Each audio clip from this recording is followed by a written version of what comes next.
Hi, I'm Lori Lorraine Gussack, the Executive Director for Florida Disabled Outdoors Association, and I'm so happy that we're including recreation in this conversation. I've been with Florida Disabled Outdoors Association for 20 years, and we have seen recreation as the start of inclusion. It not only provides health and wellness benefits, but also is a fun way to learn about networking, socialization, and transportation. That's why we're so glad that folks are thinking about recreation in the vision.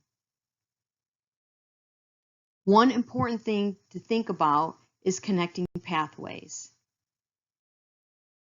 Many people have a park or a playground close to their home, but they have no easy way to get there because there is no safe path like a sidewalk.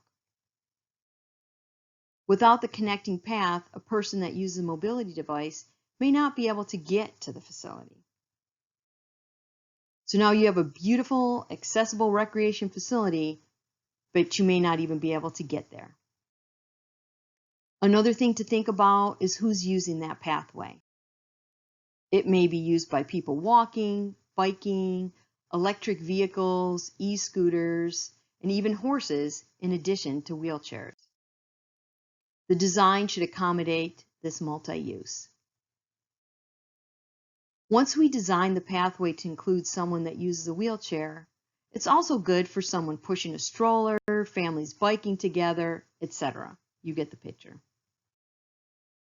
Having alternative pathways throughout our city will enable people of all abilities to access a variety of resources while also reducing traffic on our roadways. It is simply better for everyone. Education and signage are important to make sure that people are aware of the many different transportation used on a path.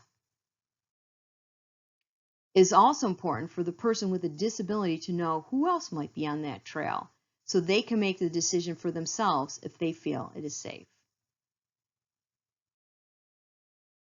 Our off-road trails are starting to add information at trailheads like width, grade, surface, obstacles, rest intervals, etc. These all assist the person in deciding if the path is right for them. Once someone gets to the entrance of a park or rec facility, we need to make sure that there's a good path to get to the actual recreation facility.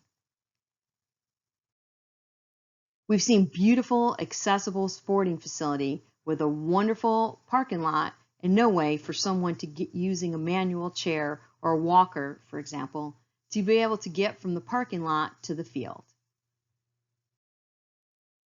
It's super important to have transportation that goes to our recreation facilities. It's also important to consider the hours that the transportation runs. We don't want to have a situation where you have someone that can get to the ballpark to play an inclusive sport, but then the buses stop running, so they have no way to get home. When we think about transportation and recreation, it's important to think about tourism. The number one question we get is about beach access and the availability of beach wheelchairs. If we have recreation that is welcoming to families of all abilities, more people will visit our beautiful state. This may be a spouse or a child that uses a wheelchair, or could also mean grandma that can't walk as far as she used to be able to walk. There's so many details that can be discussed, and we are happy that recreation is part of this discussion. Thank you so much for listening.